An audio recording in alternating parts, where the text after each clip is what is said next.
In the gospel reading today, as we hear about this man who had given these talents to his servants, and they were supposed to use these talents.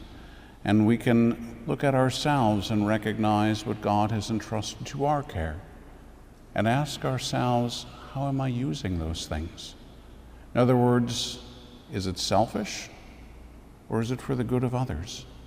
We hear about the man who just took this money and buried it.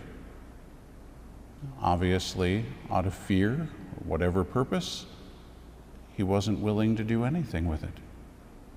You could look at the others and say, well, back in those days, if somebody got appendicitis, they were going to die, or any other kind of disease. So this guy was going to go away for a long time.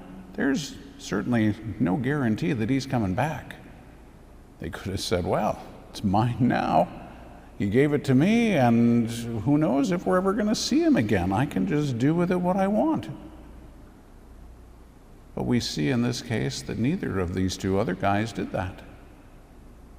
They went and used God and what this man had given them and brought it back to him, twice as much as what was given.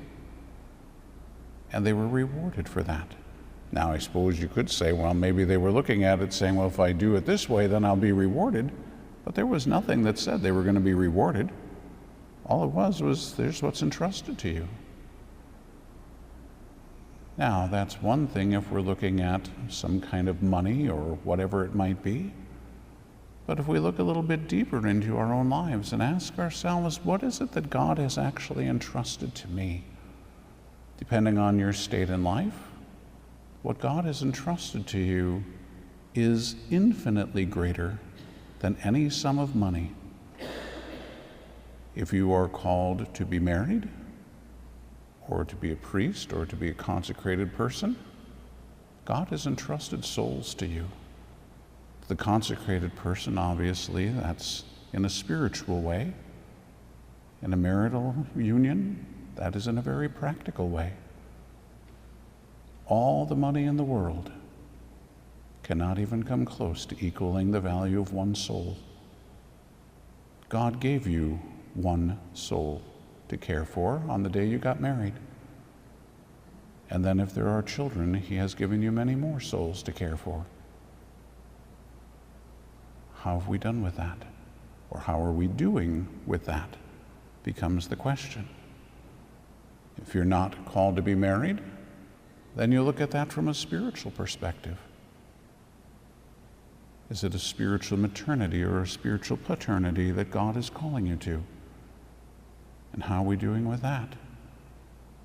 Are we truly bringing these souls to God? Are we doing truly what's best for them? Are we really putting forth the effort?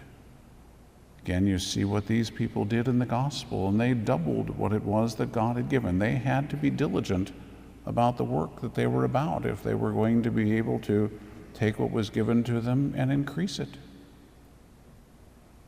What is it that God wants increased in souls? Grace and charity. The other virtues too, of course. But ultimately, that's what it comes down to, is grace and charity, because that's all that's going to remain for the rest of eternity. Is that what we're doing?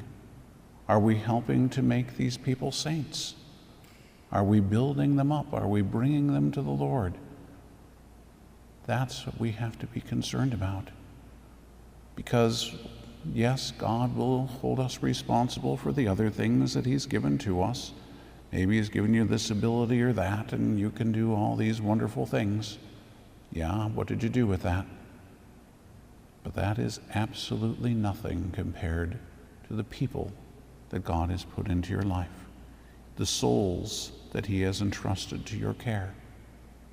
That's what we really have to be looking at with our own self.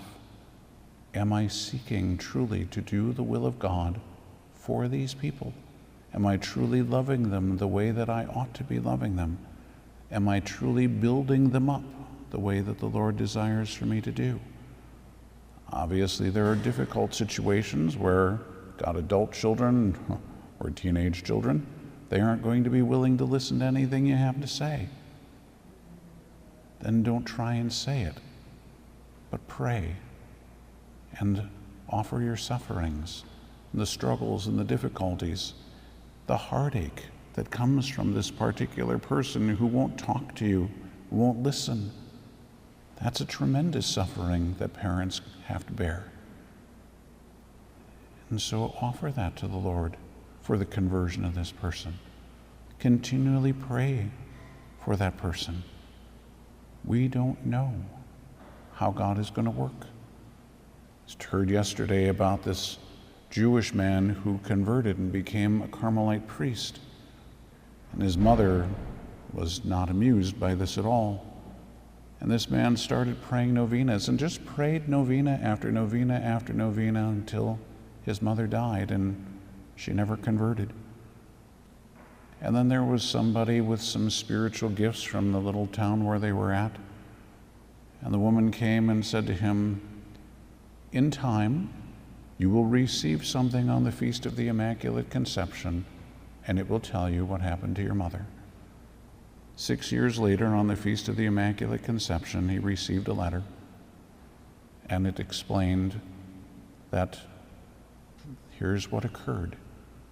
Somebody had seen what was going on at the moment of his mother's death, and that Our Lady had intervened. So this man prayed all these novenas for his mother.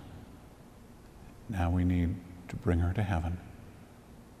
So there was no external sign that she had converted, but at the last second of her life, she did. Don't stop praying. Don't give up. It doesn't matter how bad the situation might seem. God has entrusted these souls to your care. You need to care for them. That's what he's asking of all of us. It's a whole lot easier just to write them off and say, forget you. You don't want to cooperate, I'm done with you. No, that's not what we have to do. We need to pray. We need to serve them because we need to love them in whatever way is going to be the best way to serve them. It's not always the easiest. It's not always the most pleasant. Sometimes it's very painful. But whatever is the very best, that's what God is asking. And if we can do that, not only do we grow in grace and charity, but we're going to bring that grace and charity to the souls entrusted to our care.